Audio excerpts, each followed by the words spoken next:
ថ្ងៃនេះមកឆ្នៃឧបករណ៍សម្រាប់ដាក់ទឹកនិងដាក់ចំណីមាន់ដែលចំណាយអស់ត្រឹមតែ 3,000 រៀលថាតើវាអាចប្រើបានដូចដែលឧបករណ៍ដែលយើងទិញនៅទីផ្សារដែរឬទេបើចង់ដឹងមកទស្សនាវីដេអូនេះទាំងអស់គ្នាបាទជាដំបូងយើងមានកដុងខ្លាញ់បងប្អូនមានកដុងខ្លាញ់ដែលចោលនោះហើយទី2យើងមានខ្ចៅខ្យងដែលខ្ញុំបានបង្ហាញហ្នឹងហើយខ្ចៅខ្យងហ្នឹងខ្ញុំទិញមួយ 500ហើយយើងមានកស៊ូកងកស៊ូពពានកង់យើងកាត់វាមកសម្រាប់ទ្រាប់ហើយយើងចោះបាត់កធុនឬក៏យើងហៅថាក្បាក់ចោះវាមកហើយយើងដំឡើងខ្ចៅចូល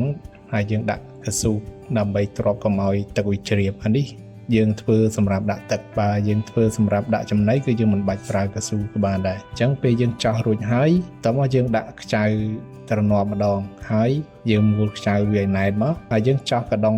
ប្រេងខ្លាញ់យើងហ្នឹងសម្រាប់ធ្វើជាកន្លែងដាក់ចំណីហើយនឹងដាក់ទឹកហើយនេះគឺសម្រាប់ដាក់ចំណីបន្ទាប់មកយើងយកកត្រៃកាត់វាសម្រាប់មានរុនឲ្យចំណីធ្លាក់មកងាយទេបងប្អូនមើលទៅអាចយល់ហើយអញ្ចឹងបើបងប្អូនមិនចង់ចំណាយច្រើនបងប្អូនអាចប្រើវិធីនេះបានតែបើបងប្អូនមិនចង់ចំណាយពេលធ្វើទេបងប្អូនទិញវាក៏បានដែរហើយយើងចាប់ខ្ចៅវាជាប់មកហើយយើងដំឡើងវាចូលហើយការដំឡើងនេះដែរយើងត្រូវប្រើខ្ចៅដើម្បីចាប់ខាងក្នុងដែលប្រើឧបករណ៍នេះគឺយកលួសយកមកតាក់ជាមួយនឹងក្បាលខ្ចៅក្របខ្ចៅយើងហ្នឹងហើយយើងសោកចូលទៅក្នុងកដុងខ្លាញ់យើងហ្នឹងដើម្បីឲ្យវាតាក់ជាមួយនឹងក្បាលវីហើយបន្ទាប់មកយើងទប់វាជាប់មកដើម្បីឲ្យក្បាលវីហ្នឹងវានៅហ្នឹងហើយយើងយកខ្ចៅយកមកមួលពីក្រោមហ្នឹងដើម្បីឲ្យវាជាប់ហើយនេះគឺយើងចោះសម្រាប់ដាក់ទឹកគឺយើងចោះដូចតែគ្នាទេប៉ុន្តែខុសត្រង់យើងប្រើកស៊ូដាក់ពីខោមដើម្បីកុំឲ្យទឹកជ្រាបហើយការចោះក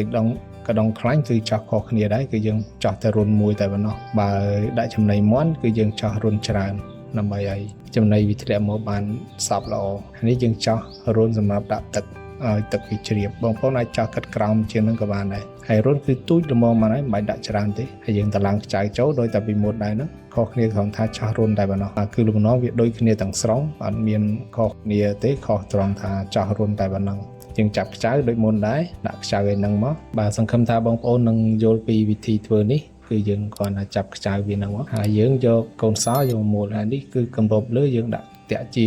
ឧបករណ៍ធ្ពក់វាមកហើយប៉ុណ្ណឹងយើងអាចប្រើប្រាស់បានហើយយើងអាចផលិតបាន10ដូចនេះឧបករណ៍នេះគឺខ្ញុំផលិតបាន3ហើយក្នុងមួយឧបករណ៍ខ្ញុំចំណាយអស់2ទៅ 3,000 រៀលតែប៉ុណ្ណឹងបាទនេះចាប់ដើមរៀបចំដាក់ឲ្យមាន់ហើយអញ្ចឹងយើងងាយស្រួលយើងដើរដំណើរឆ្ងាយទៅយើងអាចទុកវាចោលបានអញ្ចឹងយើងដាក់បានតែសម្រាប់ចំណីដែលស្ងួតតែប៉ុណ្ណោះចំណីសើមយើងពិបាកដាក់តិចព្រោះវាអត់អាចហូរបានទេបាទវីដេអូថ្ងៃនេះមានតែប៉ុណ្្នឹងឯងអរគុណ